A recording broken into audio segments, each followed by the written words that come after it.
며칠 본산에 다녀왔더니만은 굉장히 오랜만에 온 느낌이에요. 제가 3일을 비웠었는데, 제가 대강사 와서 이틀 3일을 비워본 적이 거의 없었던 것 같습니다. 잠깐 하루씩 자리를 비웠었는데, 3일이나 비우고 오니까, 이거 좀 낯선 느낌 있죠, 그죠? 내가 내 방에 들어오는데 왜 이렇게 낯선지. 자, 오늘 관세음보살 보험품 함께 하시겠습니다. 관세음보살은 구원급 전에 정법령 여자로 승불하셨다. 3계 도량교주로서 응화하여 보통 우리가 33응신이다 이렇게 얘기하죠. 이렇게 중생을 교화하시는데 역시 묘법연화경을 실천하십니다. 관세음보살은 어느 곳 어느 고난에 참 중생이든 구제하는 데 있어 온갖 몸으로 현신해 보문시연이다 이렇게 얘기하지 않습니까? 중생을 제도하여 대탈케 하는 보살이다. 자, 이 관세음보살 보험품은 법화경에서 얘기하고 있는 사요품 4가지 가장 중요한 법화경 28품 중에 한 품이죠. 우리가 소위 이제 대성불교권이라고 하면은 중국, 우리나라, 일본, 대만 등 이 대성불교권에서는 특히 관음신앙이 강합니다. 어떤 사람들은 서가모니 부처님을 아버지라고 한다면 관세음보살님은 어머니다 이렇게 비유하는 분들도 많고, 그 얘기는 불보살님이라고 하는 존재가 굳이 이제 남성, 여성 이 성으로 구별 지을 수는 없을 거예요. 그런데 특히 관세음보살님은 이 대자대비를 근본으로 하시기 때문에 그 자비심이 어머니와 같다라는 느낌으로서 아마 관세음보살님을 어머니다, 사가모니 부처님을 아버지다 이런 식으로 이제 표현하는 부분들도 있다고 생각이 듭니다. 수많은 이제 불보살님들이 계십니다만은 이 팔만대장경 중에 아마도 이 관세음보살님이 주인공으로 등장하시는 이 경이 제일 많지 않나 싶어요. 어떤 경이 있습니까? 여러분들이 법회 때마다 하고 있는 반야심경, 그리고 천수천안 관자재보살 광대원만무의 대비심 대단한 경, 줄여서 천수경. 또 뭐가 있습니까? 이 관세음보살 부원품을 워낙 중요시 여겨가지고 관세음보살 부원품과 별도로 이렇게 유통이 되죠. 그래서 그때는 한 품으로 이렇게 하는 게 아니라 이제 하나의 경으로 얘기를 하죠. 관음경, 그리고 또 청관음경, 비화경, 능음경, 등등 이 관세음보살님이 주인공으로 등장하는 경전이 굉장히 많습니다. 특히 아까 말씀드린 대로 우리가 팔만대장경 중에 가장 여러분들이 많이 독송하게 되는 경이 바로 천수천안 관자재보살 광대원만무의 대비심 대단한 이 경, 줄여서 천수경. 그 다음에 법회 때마다 독송하는 반야심경. 그리고 관음신앙은 뗄래야 뗄 수 없는 신앙입니다. 중국에 여러분들 가보신 분들 기억하시겠습니다만은 우리나라는 이제 관세음보살님을 모성도 정각을 원통보전, 관음전 이렇게 얘기를 하죠. 그래서 이제 원통보전이나 관음전이 있는 절도 있고 없는 절도 있습니다. 우리 종단은 이 법화경 신앙을 하기 때문에, 관음 신앙을 하기 때문에 관음전이 없다 하더라도 이 부처님의 협시불로서 항상 거의 대부분 우리 천도종에서는 관세음보살님이 모셔져 있습니다. 그런데 이제 여타 종단은 관음전이 별도로 있는 경우도 있고 또 없는 경우도 있고 그렇죠. 중국에 가보신 분들 기억하시겠습니다만은 중국에는 종파를 초월해가지고 부처님이 앞에 계시면 그것이 이제 뭐 비로자나 부처님이든 아미타 부처님이든 서가모니 부처님이든 어떤 부처님이든 부처님 앞에 계시면은 뒷면에 거의 뭐 90% 이상이 뒷면에는 관세음보살님이 계십니다. 우리나라 법당 구조는 대체로 부처님께서 이렇게 벽 제일 이제 뒤편으로 계시면서 뒷 공간이 없죠. 그런데 우리 대조사전이나 또는 우리 미륵보조는 뒷공간이 있어서 이렇게 한 바퀴 돌 수 있는 그런 공간 형태로 되어 있습니다. 그렇죠. 중국은 대부분 그렇습니다. 중국은 거의가 다 뒷공간이 있어서 한 바퀴 이렇게 돌아서 참배 드릴 수 있는 그런 모습에 그리고 그 뒷면에는 바로 관세음보살님이 모든 대부분의 사찰에서는 그렇게 되어 있습니다. 중국이나 뭐 이게 또 중화권 불교가 관음신앙이 강합니다. 자, 관세음보살 보문품. 이 관이라고 한다면 글자 하나하나 한번 일단 보고 넘어갈게요.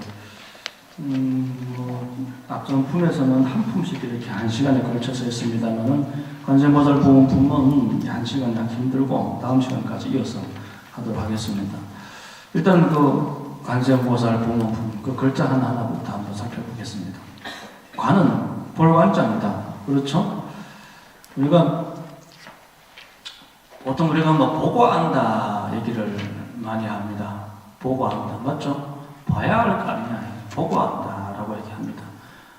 근데 그 단순히 이제 보고 아는 어떤 그 견해 개념이 아니라 그냥 볼관의 개념이라고 한다면은 그 보이는 그것에 그 인연을 쫓아가지고 그 근본 이치까지 다 드러내서 아는 모습을 얘기하죠. 이럴 때는 우리가 보통 이제 그냥 뭐 보고 안다, 관이다 또는 통찰이다라는 표현을 쓰게 되고 이와 같이 보고 아는 지혜를 통찰지다라고 이렇게 또 얘기를 하죠. 그런데 정확한 표현은 보고 안다라고 하는 표현보다도 우리가 또 요즘 뭐라고 많이 얘기를 하죠? 아는 만큼 보인다라는 얘기를 많이 합니다. 이게 사실은 정확한 얘기입니다.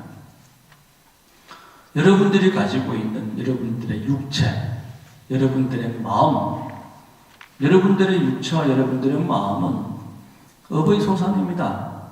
과거 전생에 뿌려놓은 경험의 소산이에요. 그렇죠? 이 몸뚱아리가 이 마음이라고 하는 것이 여러분들의 과거 전생에 뿌려놓은 본 것, 들은 것, 행한 것 등등의 그 업의 유산으로 지금 여러분의 육체가 좀 자리되어 있는 것이죠. 그렇죠? 경험, 업입니다. 업이 곧 경험입니다. 여러분들 그런 얘기가 있죠. 자라보고 놀란 가슴, 뭐 보고 놀라죠? 소뚜껑 보고 놀란다. 자라를 본 경험이 없으면 소뚜껑을 보고 놀랄 일이 있어요? 없어요? 없겠죠. 자라를 보고 놀란 사람이래야만이 소뚜껑을 보고 놀랄 수가 있는 거예요. 맞습니까? 자라를 본 경험이 있는 사람이라야만, 자라를 본 업이 있는 사람이라야만 소뚜껑을 보고 놀랄 수 있다라는 겁니다. 자라를 본 경험, 그 업. 우리가 하루 강아지 범 무서운지 모른다라는 얘기가 있습니다. 하루 강아지가 범을 왜 무서워하지 하지 않을까요? 간이 부어서 그럴까요? 네? 간이 부어서 그런 게 아니고 호랑이를 본 경험이 없죠. 호랑이를 본 업이 없는 거예요. 그래가지고 강아지는 호랑이를 봐도 무섭지 않은 겁니다. 호랑이가 무서운 줄 안다면, 그런 경험이 있다면 당연히 호랑이를 보고 무서워할 수밖에 없고 도망갈 수밖에 없겠죠. 그러나 그런 업이 없기 때문에 하루 강아지는 범을 무서워하지 않는 거예요. 관이다라고 하면 바로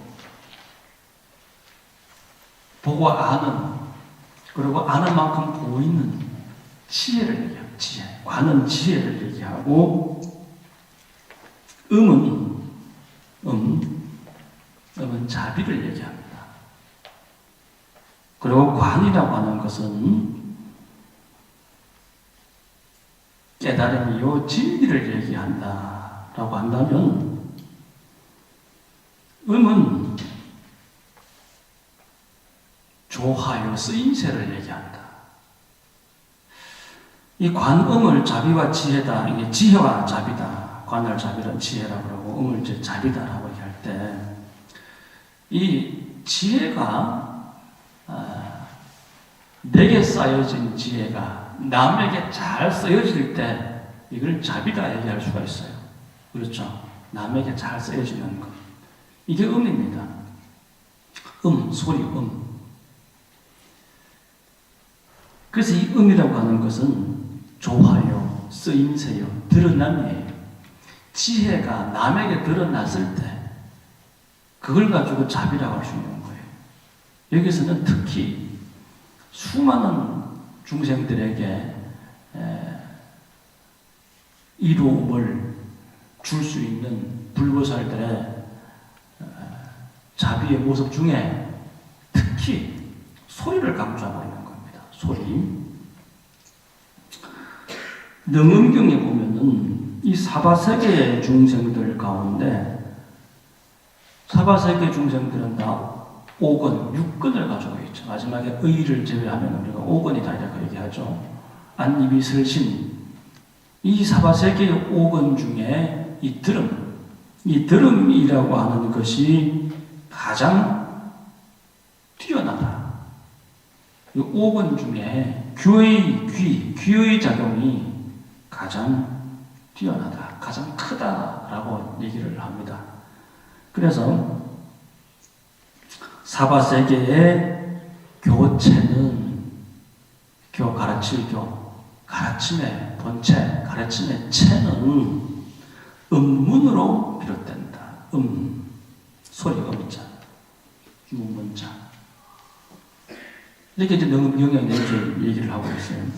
그만큼 중생들의 이 인식작용, 안입이 설신 이 중에 이 들음이 가장 효과적이고, 들음으로 이해시키고 공부시키고 가르치는 것이 가장 효과적이고 가장 뛰어나다라는 겁니다. 그래서 능음경, 관음경 등등에서 중생들 교화하는 데 있어가지고 바로 소리로서 중생들을 교화하게 되어 있는 거고, 지금 이 법석의 자리도 마찬가지예요. 바로 스님의 설법으로서 여러분들은 교육이 되어 있는 것이죠. 자, 관음에 대해서 간단하게 말씀을 드렸고, 그 가운데 세자가 있죠. 관세음보살입니다. 세는 제가 대세지보살을 얘기할 때도 간단하게 말씀을 드렸습니다만, 세는 세력을 얘기하는 겁니다. 힘을 얘기하는 거예요. 위신력을 얘기하는 겁니다. 관세음보살의 위신력이 음으로 펼쳐지는 거고, 드러나게 되어 있는 거고, 조화로서 쓰여지게 되어 있는 겁니다. 여러분들 음자를 여러분들 한문을 잘 한번 보시면, 이건 좀 뒤에 얘기할게요. 자, 관세음 보살. 자, 그 다음에 뭐죠? 보문이죠. 보자를 보십시오. 넓다, 광대하다, 두하다 등이 이 보자죠. 넓을 보자. 그리고 문이다라고 하면 평등하다라는 의미, 통달하다라는 의미. 우리가 방천품에 부처님께서 1대사 인연으로 이 세상에 오셨고, 그 1대사 인연은 바로 네 글자로 뭐죠? 부처님께서 이 세상에 오신 이유, 1대사 인연이 뭐죠? 개, 시, 오, 입. 이 계시오입이 바로 1대사 인연입니다. 이 계시오입을 한 글자로 얘기해보면 저는 이 문이다라고 얘기하고 싶어요. 문이다. 열어 보이고 깨달아 들어오게끔 하는 이 계시오입 1대사 인연을 한 글자로 얘기해봐라. 그럼 문 아니겠습니까? 보문이다. 두루 제도하다. 두루 통달하다. 그리고 천태대사께서는 이 관세음보살 보문품을 가지고 이 10쌍이다 그래가지고 10가지로서 관세음과 보문을 쌍으로서 비유를 든 것이 있어요. 그 중에 제가 중요한 거 몇 가지만 말씀을 드려보겠습니다. 관세음은 인이고, 사람. 관세음은 인이고, 보문은 법인이 앞의 문답에서 인을 논하고 뒤의 문답에서 법을 논한다. 이 얘기는 뭐냐면 그 셋째 줄 보면 무진이 보살이가 이 관세음 보살이 무슨 인연으로 이름을 관세음이라 하나이까 하고 질문을 하시죠. 이게 바로 관세음이라고 하는 그 인, 사람에 대한 질문이고 또 요 뒷장에 가시면은 따로 또 법에 대한 질문이 나오게 되어 있어요. 그래서 질문이 무진이 보살이 관세음에 대해서 질문을 2번 펼치십니다.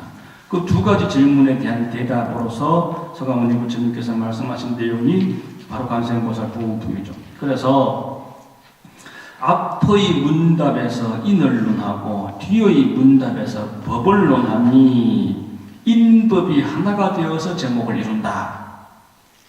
인과 법이 하나가 되어서 제목을 이룬다. 그것이 인이 관세음이요 법이 보문이란 말이에요.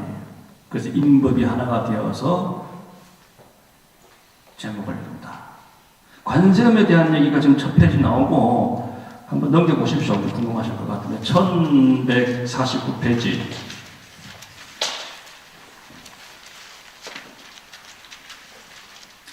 1149페이지 보시면 5번째 줄 세 줄이시여 관세음 보살은 이 사바세계에 어떻게 놀며 중생을 위해 어떻게 설법하며 방편력으로 하는 일은 어떠하나이까?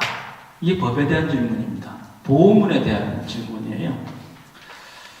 자, 이건 이제 나중에 상세히 공부하시고, 자, 또 하나는 관세음은 남 모르게 이익을 주고 보문은 드러내어 이익을 준다. 관세음은 자의, 본인의 의지, 자의를 따라서 실지를 비추고 실제 진실의 지혜, 진실을 비추고 보문은 타의를 따라, 타의라고 하는 건 중생들의 의지, 중생들의 뜻, 중생들의 요구, 보문은 타의를 따라 권지를 비추는 것이다. 권지는 방편이죠. 그래서 자의를 따라 실지를 비춘다, 진실을 비춘다는 관세음이요. 보문은 타의를 따라서 권지를 비춘다. 방편을 비춘다. 그리고 관세음이다라고 하는 것은 대비로 발고하고, 발고다는 뭐죠? 발고이어락, 이고 등락을 하죠. 관세음보살님이 중생에게 해주시는 역할은 바로 이고 등락이에요. 이고, 떠날 이자, 고통에서 떠나서 이고 등락, 즐거움을 얻게 해주신다. 발고이어락, 이고 등락 같은 말이죠. 대비로 발고하시고 대자로 열악하신다. 관세음이 바로 대비고 보문이 바로 대자입니다. 관세음은 지혜의 장음이며 보문은 복덕의 장음이다. 관세음이 아까 실지라고 했고 보문이 권지라고 했죠. 그러니까 관세음을 법신으로 보고 보문을 응화신으로 봅니다. 뭐 등등 이렇게 10가지로서 관세음 보살 보문품에 대해서 천태대사께는 이제 말씀을 하셨어요. 이제 곧 본 내용을 한번 보겠습니다. 본 내용 보시기 전에 그때부터 그 앞에 한 페이지만 한번 같이 읽어볼게요. 그때 무진이 보살이 곧자리에서 일어 오른쪽 깨를 드러내고 부처님을 향 합장하고 이렇게 사례하였으니 세존이시여 관세음 보살은 무슨 인연의 이름을 관세음이라 하나이 부처님께서 무진의 보살에게 이르셨습니다. 선남자야 만약 한량 없는 백천마 중생이 가진 고뇌를 받을 때 관세음 보살이 너만 줄 알고 일심어 그 이름을 일컫는 성가면 관세음보살 적시음승을 관하고 다본에서 불려 해탈을 얻게 하느니라. 그때 누가 등장합니까? 이 관세음보살 부흥품의 이 질문자, 청법자라서 이제 무진이 보살이 등장합니다. 항상 보면은 이제 각 품마다 질문자가 등장하고 그 질문자가 상징하고 의미하는 바가 굉장히 큽니다. 지금 여기서는 무진입니다. 무진이 뭘까요? 중생의 집착과 번뇌가 다함이 없다. 고로 보살의 원행 또한 다함이 없다. 이렇게 얘기를 합니다. 무진이다. 다함이 없다. 중생의 집착과 번뇌가 다함이 없는 고로 보살의 원행 또한 다함이 없다. 그런데 우리가 무진이다. 다 했다. 뭐가 다 했을까요? 집착이 다한 거예요. 번뇌망상이 다한 겁니다. 불교의 근간은요, 바로 공이에요. 공을 아는 지혜다. 집착과 번뇌가 다 했다라고 하는 것은 바로 공을 터득했다라고 하는 겁니다. 그래서 무진은 한마디로 얘기하면 공이에요. 무진이. 의죠. 무진, 의는 바로 지혜를 얘기합니다. 그럼 어떻게 되겠어요? 공의 지혜, 다른 말로 뭐죠? 반야죠, 반야. 그렇죠? 무진의는 반야예요. 반야. 공도를 터득한 지혜. 그래서 걸림이 없고 집착이 없고 자유자재한 다함이 없는 무진의다. 반야의 지혜다. 무진의는 바로 반야의 지혜입니다. 자, 그런데 여기 그 의자를 자세히 보세요. 의자를 보시면 한문 이 뜻 의자가 어떻게 됩니까? 소리음 밑에 마음심이 있고 다시 보면 마음심 위에 소리음이 있죠. 그래서 마음이다라고 하는 이 본질을 바탕에 두고 소리라고 하는 들음의 형태로 드러나게 되어 있다. 마음이라고 하는 본바탕 위에 소리가 드러나는 거예요. 본질은 보이는 게 아니잖아요. 들리는 게 아니잖아요. 하지만 그 본질이 소리의 형태로 드러난다. 반대로 얘기한다면 소리라고 하는 이 들음의 형태가 마음의 바탕을 만든다. 마음이라고 하는 본질을 만든다라는 겁니다. 그래서 여러분들 입으로 관세음보살 자꾸 관음정진을 일심측명하면 그 소리라고 하는 것이 바로 뭘 만든다? 마음을 만든다. 마음이라고 하는 본질, 바탕을 만들게 되어 있다. 뭐가? 소리가. 그래서 이 관세음보살님을 이건원통이다라고 이제 부르는 겁니다. 들음이 다 통하신 거예요. 원만히 통했다. 원만히 통했다. 그냥 듣는 것이 아니라 단순히 소리를 듣는 것이 아니라 소리 속에 숨겨져 있는 내력과 인연을 다 통하는 거죠. 이건 원통이다. 관세음보살님의 구제 원력이 바로 이건 원통이고 그 관세음보살님의 구제 원력에 의해서 우리 중생들 또한 이 육根중에 가장 뛰어난 소리라고 하는 작용을 통해서 관세음보살님을 찾고 응답을 구하고 하는 거예요.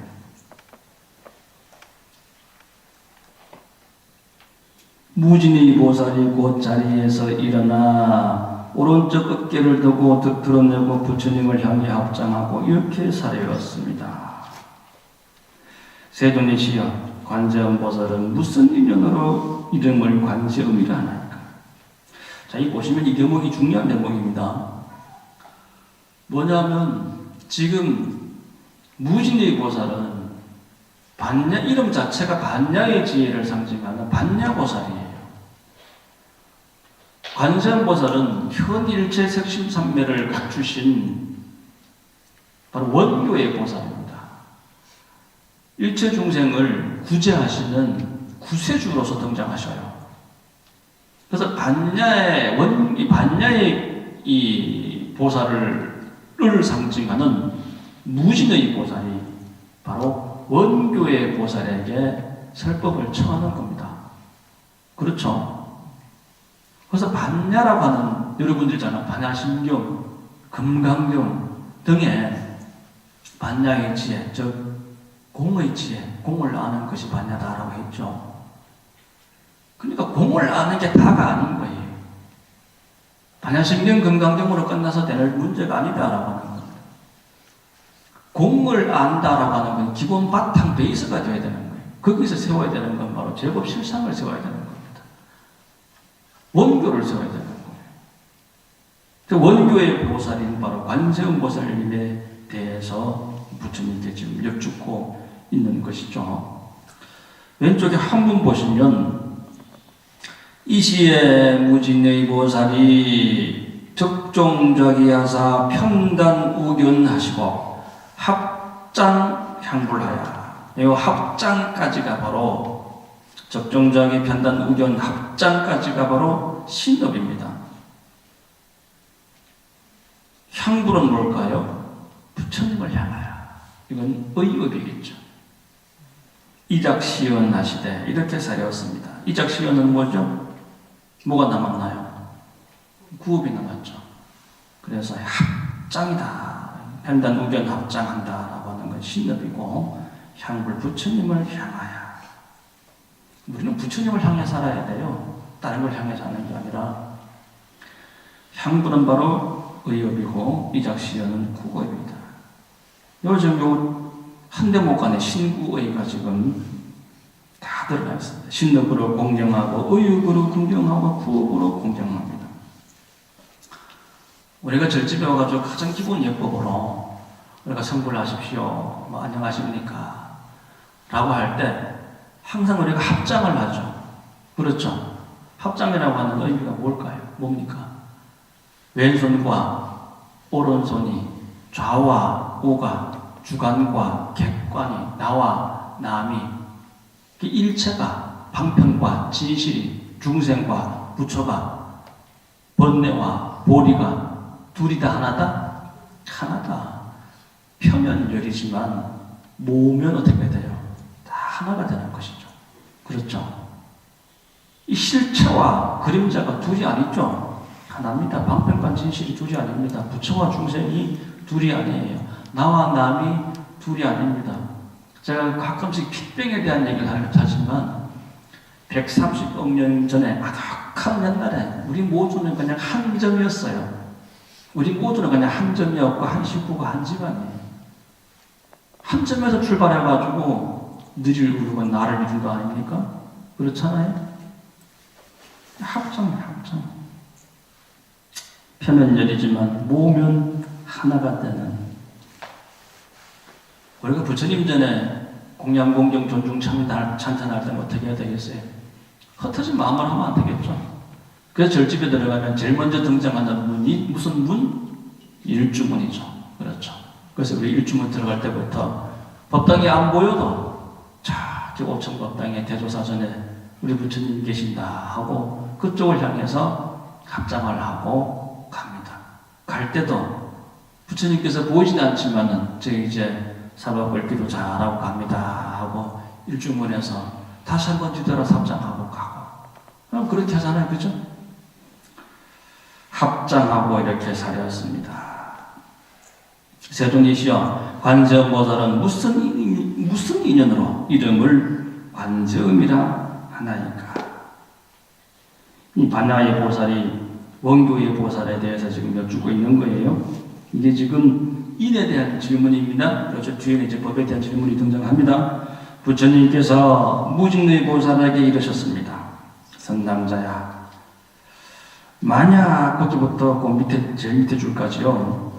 그 대목이 이 관세음보살 보험품의 핵심입니다. 이 대목을 우리 스님들이 공부 때 많이 얘기하시죠. 한번 함께 다시 한번 읽어볼게요. 만약부터 만약 한량없는 백천만억 중생이 가전고뇌를 받을 때 관세음보살이 영험한 줄 알고 일심으로 그 이름을 일컫는다면 관세음보살이 즉시 그 음성을 관하고 다 고뇌에서 풀려나 해탈을 얻게 하느니라. 백천만억 중생이 백천만억 고뇌가 다 있을 거 아닙니까? 그럴 때 관세음보살이 영험한 줄 알고, 영험한 줄 안다는 건 뭡니까? 믿음이죠.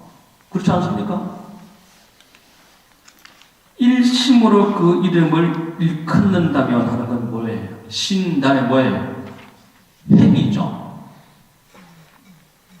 일심으로 그 이름을 관세음보살, 관세음보살, 관세음보살, 뭐예요? 이건 행위죠. 그죠?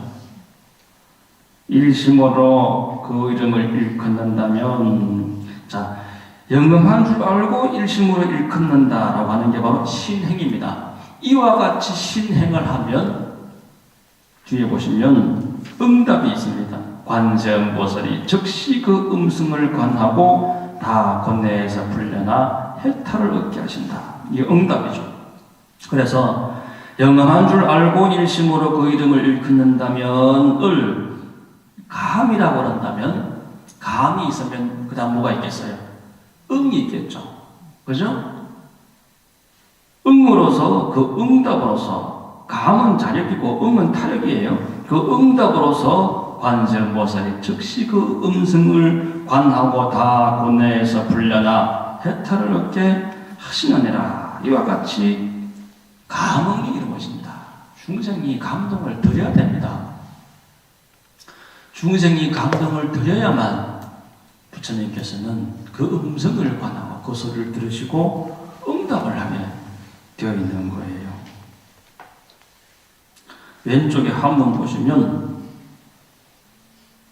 일심측명하면 일심측명 관세음보살, 이렇게 감하면 그 밑에 줄에 관기음성 개득해탈하느니라. 응이죠. 감흥한다. 감흥도교다 이렇게 얘기를 합니다. 감흥도교다. 또 다른 말로 이 모습을 가지고 줄탁동시다. 많이 들어보셨죠? 줄탁동시라는 얘기도. 줄탁동시. 병아리가 이 계란 속에서, 그죠? 계란 속에서 내공을 키워가는 거예요. 조그만 놈이 조금씩 커져가지고 내공을 키워가는 겁니다. 그러다가 어느 순간 내 힘이 생겼어. 그때 어떡합니까? 그때부터 뽀시락뽀시락 소리를 내면서 문을 똑똑 두드리죠. 그죠? 밖에 누가 계세요? 하고. 그렇죠? 그러면 밖에 있는 엄마가, 아, 우리 아이가 소리가 들리는구나 하고 밖에서 또 탁탁 때리죠. 안에서 두드리는 걸 가지고 줄이라고 그러고, 그걸 뜯을 줄자, 이렇게 얘기하면 돼요. 그러니까 안에서 두드린 소리를 듣고 밖에서 탁탁 때리는 겁니다. 이게 줄탁이에요. 줄탁 동시입니다. 감응 도교예요. 감이 있으면 응답은 되게 재밌습니다. 그렇죠? 관세음보살이 즉시 그 음성을 어떻게 해요? 관한다. 음성을 듣는 게 아니에요. 관한다는 거예요. 음성을 듣는다라고 한다면 청이겠죠. 들을 청자가 되어졌겠지. 하지만 여기서는 뭐다? 관세음보살이 관하시는 겁니다. 아까 말씀드린 대로 들을 청이 아니라 왜 볼관자예요? 눈이 아닌 마음으로 보는 거예요. 깨달음으로 보기 때문에 관이다라고 하는 겁니다. 저 음성을 듣기만 하면 저 음성의 내력과 저 음성의 근기와 저 음성의 인연을 다 쫓아서 알기 때문에 관한다라고 하는 표현을 쓰는 거예요. 아시겠죠? 들을 청자가 아니고 저 음성을 듣고가 아니고 그 음성을 관하고 이렇게 얘기하시는 겁니다. 다 곤내에서 풀려나 해탈을 얻게 하신다. 해탈을 얻게 하신다. 능음경에 보면은 이제 관세음보살님이 주인공으로 등장합니다. 능음경은 굉장히 중요한 경이고 천태대사께서도 능음경 주석서를 달고 하셨어요. 나중에 능음경 한번 읽어보시면 이 관세음보살님의 위신력과 관세음보살님의 이 익은 원통의 제도법이 이렇게 뛰어나구나, 소리의 힘이 이렇게 뛰어나구나라는 걸 여러분들이 관음신앙 하시는 분들은 능엄경을 한번 읽어보시는 게 굉장히 도움이 돼요. 이 관세음보살 보험품과 아까 말씀드린 대로 여러 이제 관세음보살님의 주인공으로 등장하시는 경전들이 많습니다만 그 중에 바로 이제 능엄경을 여러분들이 읽어보시기를 제가 한번 권해봅니다. 이 능엄경에 보면은 고뇌무외라는 말이 등장합니다. 고뇌무외. 고뇌 속에서 무외를 정득한다라는 겁니다. 여기 보십시오. 중생들이 가진 고뇌를 받을 때 어떻게 해요? 그 제일 밑에 줄에 해탈을 얻게 하신다. 고뇌 속에서 뭐가 나왔어요? 해탈이 나왔습니다. 고뇌 속에서 능엄경에는 무외가 나왔죠. 관세음보살 보험품에서는 고뇌 속에서 뭐가 나와요? 해탈입니다. 고뇌 무외, 고뇌 해탈. 해탈의 출처는 어디입니까? 고뇌죠. 무외, 두려움이 없는, 걸림 없는 이 마음의 출처는 어디 있죠? 고뇌입니다. 그러니까 여러분들이 지금 누구나가 가지고 계실 그런 근심, 걱정거리, 고통거리는 곳, 그것으로 인하여 뭐가 등장한다? 바로 해탈이 그 고뇌 속에서 일어나게 되어 있는 거예요. 그래서 번뇌 즉 보리다, 중생적 부처다, 이런 얘기를 할 수 있는 겁니다. 여러분들이 겪고 있는 그런 고통과 어려움은 바로 여러분들의 스승이에요. 너무 아파할 것도 없고요. 여러분들이 겪고 있는 그 어려움에 집착할 것도 없어요. 그럼 뭐하러 아파하고 뭐하러 집착하십니까? 그것 때문에 절여왔고, 그것 때문에 부처님이 능해졌고, 그것 때문에 이렇게 법화경 공부하잖아요. 그 고뇌가 바로 해탈이구나, 부처님이셨구나. 자, 이 보면은 감흥도교 이 줄탁동시를 이제 말씀을 드렸습니다만은 이 자력과 타력이라고 하는 거죠. 감이 자력이면 응은 타력이라고 말씀드렸죠. 이건 항상均等하게 존재하게 되어 있습니다. 항상 평등하게 존재하게 되어 있죠. 일컫는다면 이렇게 되어 있죠. 관세음보살이 즉시의 검성을 관하고, 우리가 이제 자력 불교다, 타력 불교다, 자력 신앙이다, 타력 신앙이다 라는 얘기들을 많이 합니다만은 언젠가 제가 여기에 대한 얘기를 한참을 제가 말씀을 드렸어요. 이 자력과 타력을 처음에는 우리가 구분을 해봉직도 합니다. 그리고 신앙이라고 하는 것은, 모든 신앙은, 모든 종교는 타력으로 시작해요. 타력으로부터. 하나님 주십시오, 부처님 주십시오, 공자님 주십시오. 타력으로 시작을 해요. 근데 달라고 쪼르지 않으면 주질 않아요. 그렇죠? 달라고 조르는 정성이 있어야 돼요. 그러니까 결국은 관세음보살님, 부처님 저 좀 제 얘기 좀 들어주세요. 계속 관세음보살 부르는 그 노력은 뭐예요?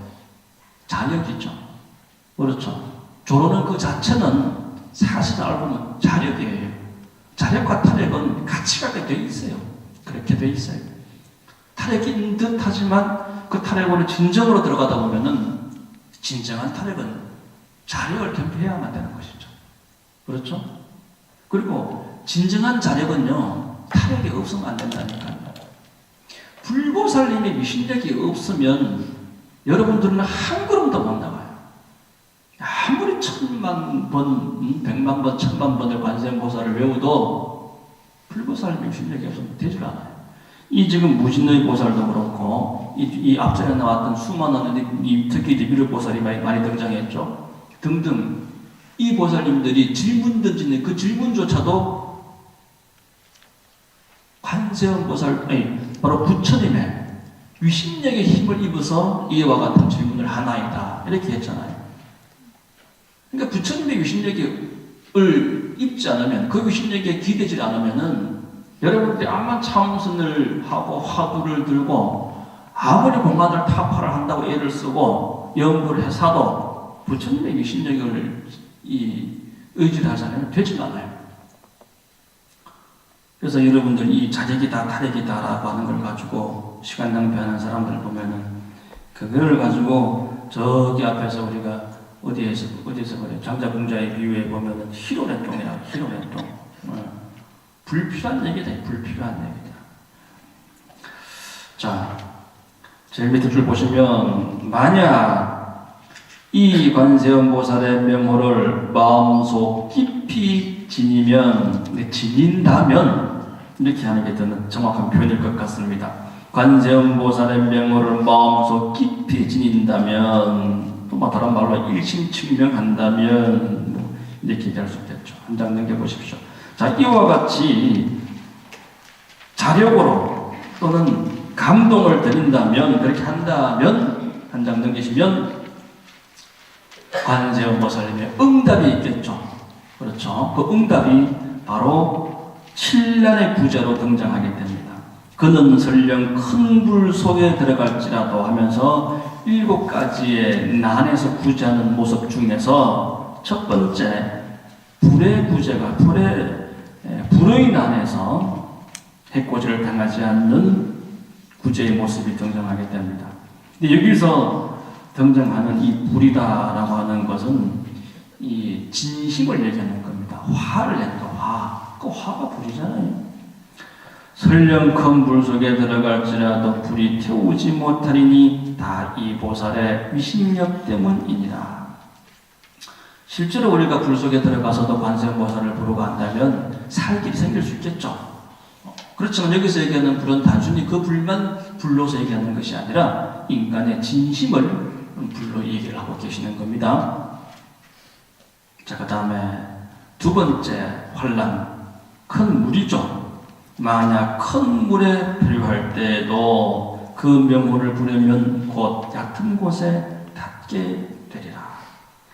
저번에 한 2달 전인가요? 3달 전인가요? 누구시더라? 어떤 법사 스님 오셔가지고 그 단양 우리 그 충주호에서 유람선 그 침몰했을 때 또 수십 명이 죽고 했었잖아요. 옛날에 그 뉴스에도 엄청 시끌벅적하게 떠들고 있었는데 그게 우리 신도 자제분이 몸이 이제 빠져가지고 바닥에 몸이 닿은 거예요.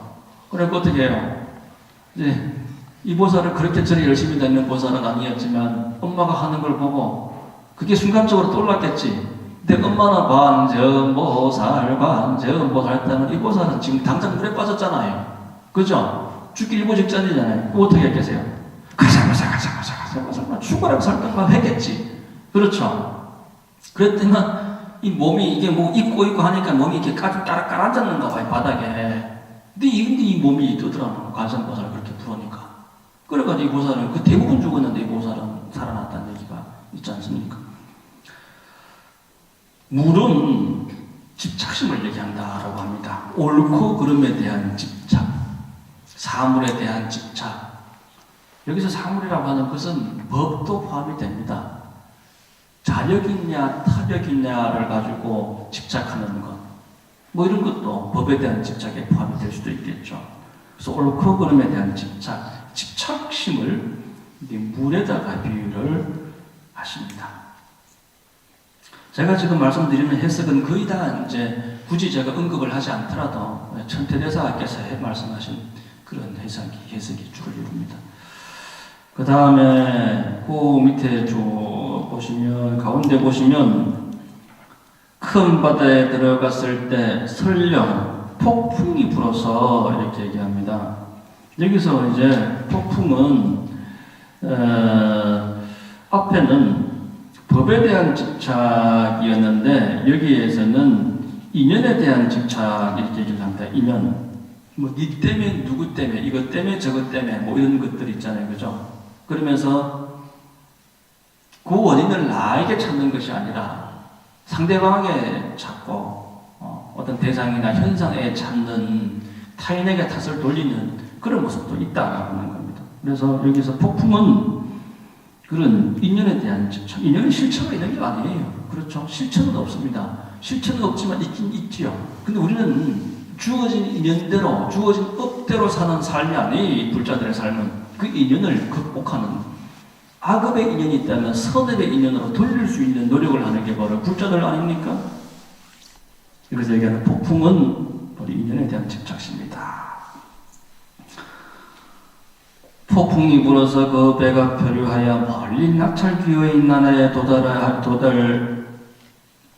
되었을지라도 그 중 한 사람이라도 관세음보살의 명호를 부른다면 모든 사람이 다 나찰의 환란에서 벗어나게 되리라. 나찰 귀. 근데 귀신이 있어요. 천룡팔구 중에도 있고 귀신은 다 있는 거예요. 여러분들 주위에 귀신이 없을 것 같아요. 사람을 잡아먹는 귀신, 나찰 귀도 있고 수많은 귀신이 있는 거예요. 좋은 귀신, 나쁜 귀신, 수많은 귀신이 있어요. 귀신 얘기하는데 밤중에 집에 못 가실 것 같아서 얘기 못하겠다. 아까도 제가 방에 들어오는데 며칠을 방을 비웠잖아요. 방에 비워가지고 들어오고서 짐을 풀고 옆으로 눈을 돌리는데 뭐 시끄러운 게 나를 쳐다보는 것 같아. 뭐야 하더니 나도 같이 쳐다봤지. 아무것도 아닌데 내 옷을 걸어놓은 걸 가지고 내가 놀라가지고 3일 만에 오랜만에 들어가다 보니까. 근데 예전에는 뭐 이제 사람이 왜 좀 한적한 데 가거나 엄선한데 이렇게 밤길을 혼자 걷거나 하면은 누가 왜 이렇게 쳐다보는 것 같고 막 그러면 막 뒤도 안 바라보고 총총 막 쫓아보랬잖아요. 근데 좀 여러분들이 좀 믿는 마음이 있으면 뭐야 하고 쳐다보거든요. 이까짓 게 뭔데? 누구야 와봐! 근데 이것도 내 마음속에 그놈이 사실 조금 무서운 게 조금 있는 거야. 그러니까 뭐야 이러고 있는 거지. 아무 신경도 안 쓰이면 그렇죠. 뭘 할 것도 없어.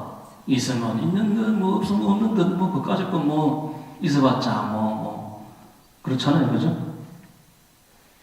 뭐 하여튼 뭐 입국을 떠나가지고 관세음보살만 부르면 된다. 어떤 상황에서든. 아시겠죠? 예.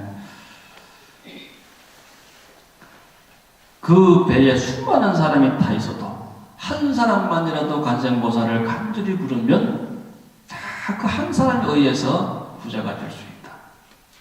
예전에 이대근 선생님께서 뭐라 말씀하셨냐면요. 앞으로 세상이 이 정리정돈이 되는 때가 있다 하셨어요. 그 정리정돈이 되는 때는 그때는 인연을 잘 맺어놔야 돼라는 말씀을 강조를 하셨습니다. 인연. 무리를 지어서 어떤 그 이념이나 사상에 편향되어가지고 어떤 조직에 가입이 돼가지고 조직도 조직 나름이지 우리 법화님 같은 조직은 얼마나 좋아요. 그렇죠. 오로지 부처님 법을 찾아가지고 이렇게 열심히 공부하니까. 그러나 이런 특정한 어떤 노선, 이념, 사상, 주의 이런 것들이 우리가 이게 학문도 그래요. 학문도 우리가 이제 대학교 논문 쓰다 보면은 불교학을 전공하는 이 젊은 불자들도 등대는 스님 제가 논문을 써야 되는데 천태학을 해야 될지 유식학을 해야 될지 화엄을 해야 될지 아함을 해야 될지 뭘 해야 될지 모르겠어요. 수많은 이 불교 공부 중에 꼭 하나만을 굳이 택해야 돼요. 그죠? 꼭 하나만 택하다 보면 나머지는 어떻게 해야 돼요? 버려져야만 되는 거죠. 그렇게 되어 있어요. 수많은 학문이 있고 철학이 있고 종교가 있어요. 내가 불교를 택하면 나머지 종교는 버려져야 되는 겁니다. 근데 불교는 모든 인과 연의 집합체로서 인연법을 통달하는 게 불교예요. 그래서 불교는 불교 이외에 다른 걸 원할 수가 없는 거예요. 근데 불교 이외의 다른 종교는 특정한 어떤 신을 믿는 종교예요. 불교는 특정한 부처님을 믿는 종교가 아니에요. 늘 제가 말씀드리는 얘기지만 우리가 관세음보살 관음정진을 하게 되면 어떻게 돼요? 앞에 계시는 관세음보살님께서 여러분을 도와주시는 거는요 하수예요. 진짜 상근기는 어떻게 돼요? 내가 관세음이 돼가지고 내가 익은 원통으로 중생들을 제도하는 거예요. 그게 진정한 불교죠. 그게 이제 진정한 불교의 이상향으로서 불국토다 이렇게 얘기하는 거 아닙니까? 그래서 어떤 특정한 그런 조직의 이념에 함부로 편향되어가지고 주장을 하고 선동을 하고 깃발을 들고 휘두르고 하는 거 보면 저는 그렇게 좋아 보이지는 않아요. 한꺼번에 솎아낸다 하셨어요. 이제 그 뭔 말씀하시면 콩나물 시루 있잖아요. 콩나물 시루 콩 솎아내듯이 솎아낼 때 한꺼번에 그냥 솎아낸다라는 말씀하시면서 그래서 인연을 잘 맺어놔야 돼. 그런데 함부로 들어가는 것도 아니야. 그런 말씀을 하셨단 말이에요. 그러니까 좋은 조직이라면 이런 법화림 같은 좋은 조직이라면은 거기에는 정말 참 관세음보살을 부르고 간절하게 부처님을 공부하는 그런 사람들 물이 들어가면은 내가 설령 마음을 좀 못 쓰고 부족된다 하더라도 대중이 원하는 방향으로 아니면 그 중에 뛰어난 한 사람의 원력에 의해 가지고 다 살아나는 방법이 있다는 거예요. 자, 또 한 장 더 제가 봅시다. 자, 그 다음에는 불 나왔고 물 나왔고 바람 나왔고 한 장 넘겨서 칼과 몽둥이가 곧 산산조각 곧 뭐요? 조각조각 부서져서 벗어나게 되리라. 굳이 칼과 몽둥이 강도 사건도 있고 하잖아요. 하기는 제가 전에 법회 시간 다 말씀드렸습니다만 제가 앞전 강원도 동해 지역에 주지 맡을 때 우리 신도 회장 자녀가 사고려요. 그리고 20대 초반에 젊은 아가씨인데 서울로 올라와서 시골에서 서울 올라와서 혼자 자취 생활을 하고 있는데 원룸에서 혼자 생활을 했어요. 저녁에 퇴근길에 어떻게 알아놨는지 이 아이 혼자 잠자는 방에 이놈이 칼을 들고 창문을 뛰어넘어서 이제 들어온 겁니다. 이 아이가 그 도둑놈의 강도가 칼을 들고 위협을 하는 모습을 보고 침대 위에 딱 앉아가지고 관세음보살 그러니까 이 도둑놈이요 칼을 들고서 야, 니 지금 뭐하노? 니 지금 뭐하노? 그러니까 이 아이가 22인가 밖에 안 돼. 이 아이가 뭐라 그래? 가만히 있어라. 나 관세음보살 한다. 그리고 또 관세음보살. 근데 이 도둑놈이 지가 넘어온 문으로 다시 그대로 넘어가더라는 겁니다. 근데 여기 보십시오. 지금 여기 보시면 이 관세음보살을 일심으로 일컫는다면, 증명한다면, 여러분들, 불교를 어렵다고 얘기하는 사람들이 주변에 있어요, 없어요? 많죠? 불교 어렵지 않습니다. 관세음보살만 부르면 돼요. 안전나, 서나, 물 속에서나, 불 속에서나, 칼을 든 놈이나 몽둥이를 든 놈이나 그 앞에서 관세음보살을 부를 수만 있으면 돼요. 근데 과연 그래 될 수 있을까요?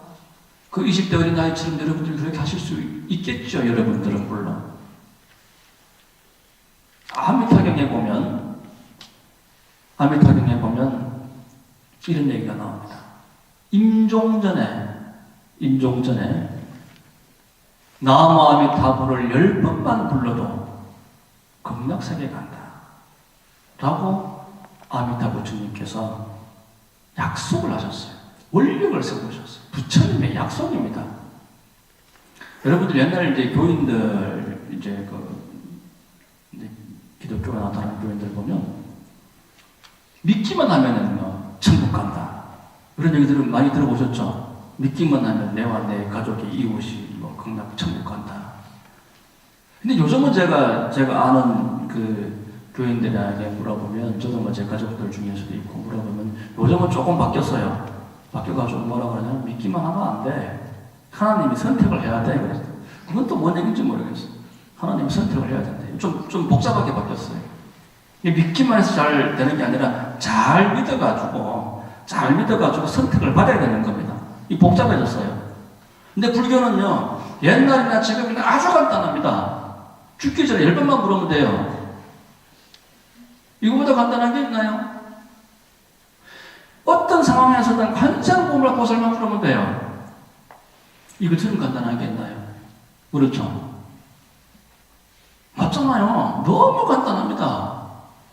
불교가 왜 어려워요? 죽고 나서나 안 지나서나 오로지 그냥 흩어진 마음을 관세음보살 하나로 딱 모으는 것. 그냥 뭐 이번 생 다음 생 그대로 뭐 공락이요. 근데 실제로 그게 쉬운 일은 아닐 겁니다. 죽기 전에 맨정신일 사람이 몇 사람이 있을까요?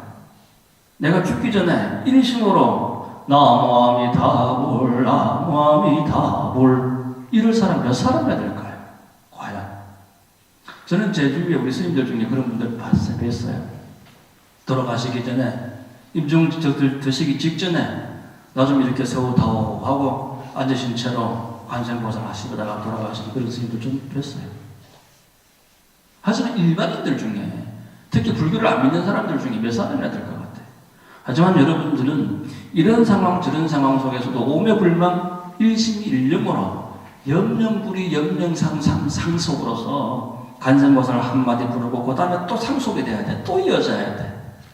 그렇게 해서 관세음보살을 떠나지 않는 삶을 산다면 생전 사후에 극락은 보장되어 있는 겁니다.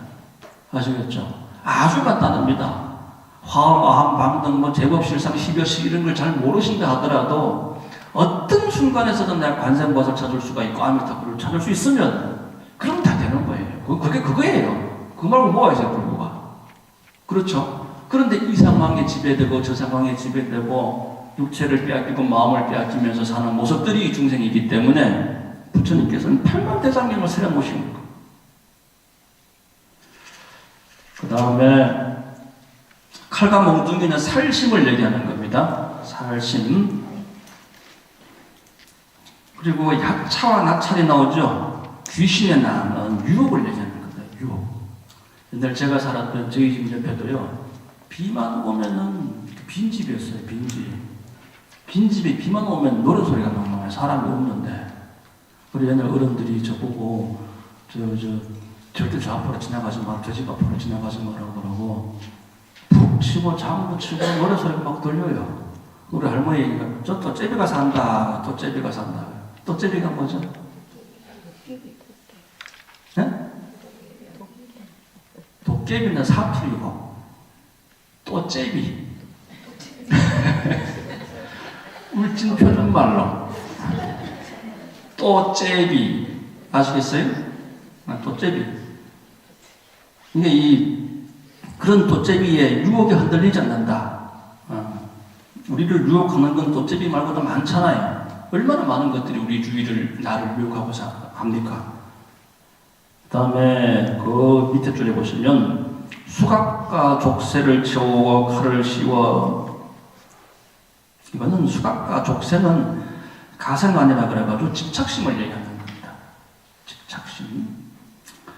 실제로 이제 이건 중국의 이런 제가 지금 정확히 기억이 안 납니다. 제가 찾아오려고 하다가 시간이 없어가지고 어떤 사람이 이제 누명을 쓰고서 이제 처형을 당하게 됐습니다. 칼에. 이제 망나니가 진짜 입에 거품을 물고 목을 내리치는데 칼이 떼끔 부러지는 거예요. 또 내리쳤습니다. 또 부러집니다. 3-4번을 했어요. 근데 3번 다 목이 부러지는 게 아니라 칼이 부러지는 거죠. 그래 보통 그렇게 이제 3번 살려지게 되면은 이 죽을 죄를 지어도 살려주게 되어 있다면서요. 옛날에는 그렇답니다. 그래가지고 자기가 다니는 절에 와서 제가 좀 정확한 얘기는 지금 갑자기 얘기 잘 안 나는데 자기가 다니는 절에 와서 부처님 전에 감사합니다, 부처님. 하고 절을 하고 보니까 부처님 목에 이 칼자국이 3군데가 나가 있더라는 거예요. 이 부처님 관세음보살님이셨대. 관세음보살님께서 나 대신에 이렇게 참 내 목숨을 살려주셨구나. 그런 자리가 있었다고 그래요. 저희 밑에 줄에 보면은 밑에서 3번째 줄 원적이 있죠. 원적은 욕심을 얘기해요. 도둑놈들이잖아요. 그죠? 원함과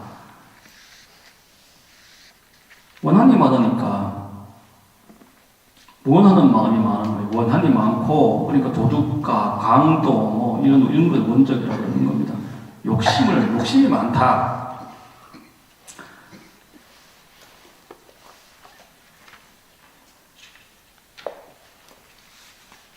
한 장 넘겨보십시오.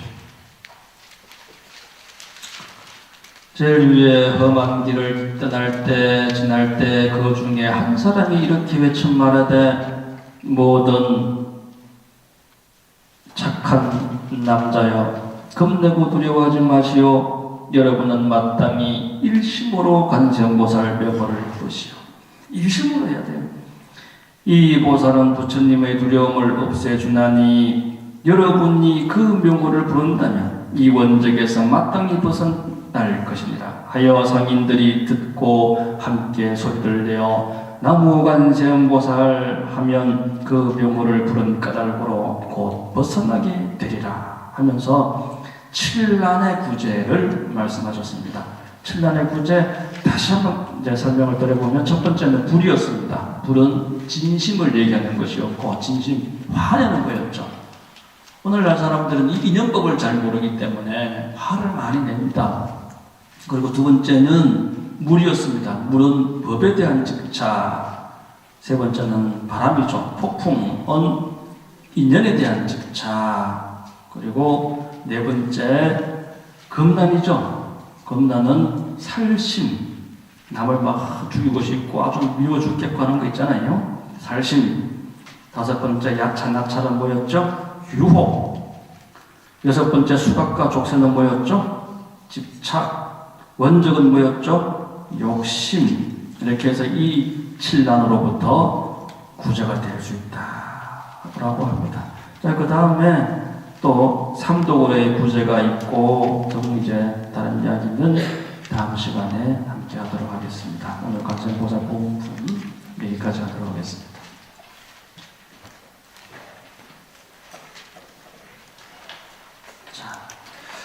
정진하시겠습니다.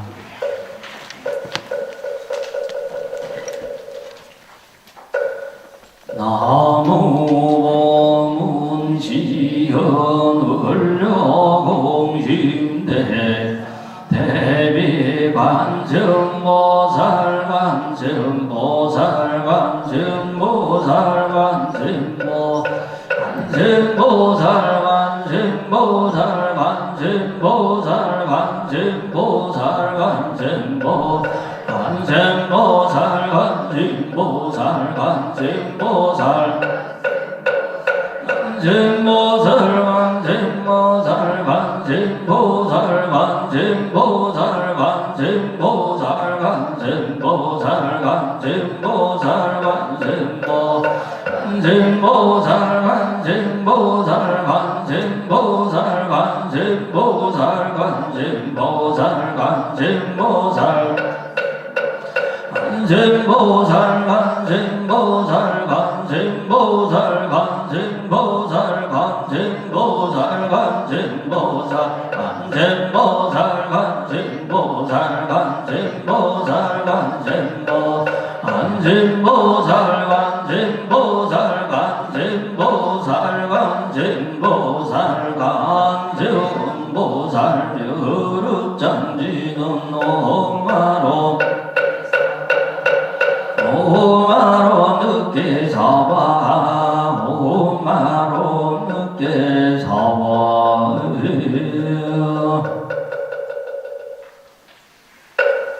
모두 자기